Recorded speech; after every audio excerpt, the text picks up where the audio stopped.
নমস্কার, আমার সায়ন্তনী রন্ধনে আনন্দে পেজে, ফেসবুক পেজে এবং আমার ইউটিউব চ্যানেলে আপনাদের স্বাগত।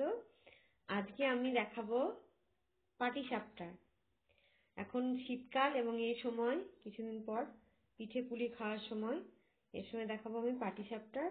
আচ্ছা, আমি এই পাটিসাপটার জন্য যে যে ইনগ্রিডিয়েন্টস গুলো নিয়েছি সেগুলো আপনারা দেখে নিন। প্রথমে হচ্ছে ময়দা আমি নিয়েছি এখানে 4 কাপ। তারপরে নারকেল কোড়া, নারকেলগুলো কুচি কুচি করে কেটে সেগুলো কুড়িয়ে নিতে হবে, মিক্সিতে বেটে নিলেও এরকমই হবে। আর এখানে আছে সুজিটাকে আমি একটু ভিজিয়ে রেখেছি। খেজুর গুড়, আমি দুধটার মধ্যে খেজুর গুড় দিয়ে একটু জাল দিয়ে রেখেছি, একটু এলাচ দিয়ে, এতে খুব সুন্দর গন্ধ ওঠে এবং খুব সুন্দর হয় মিক্সটা বানানো।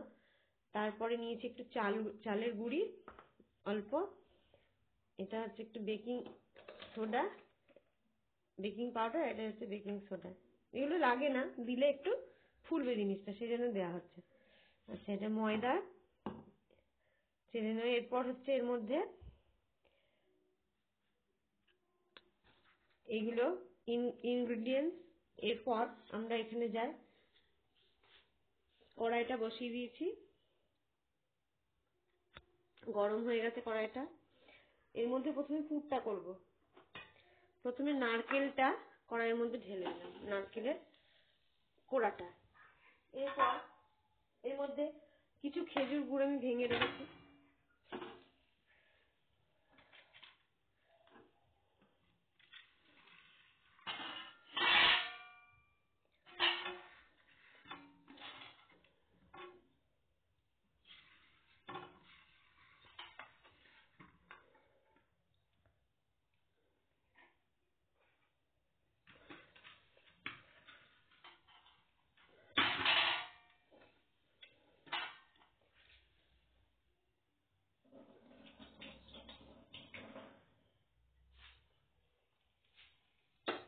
এরপর এটাকে নাড়তে হবে ভালো করে মিশিয়ে।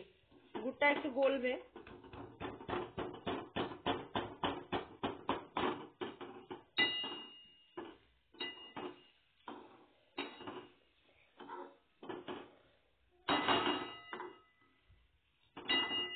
গুড়টা আস্তে আস্তে গলবে, এটাকে ভালো করে নাড়াতে হবে। আচ্ছা, এটা থাক।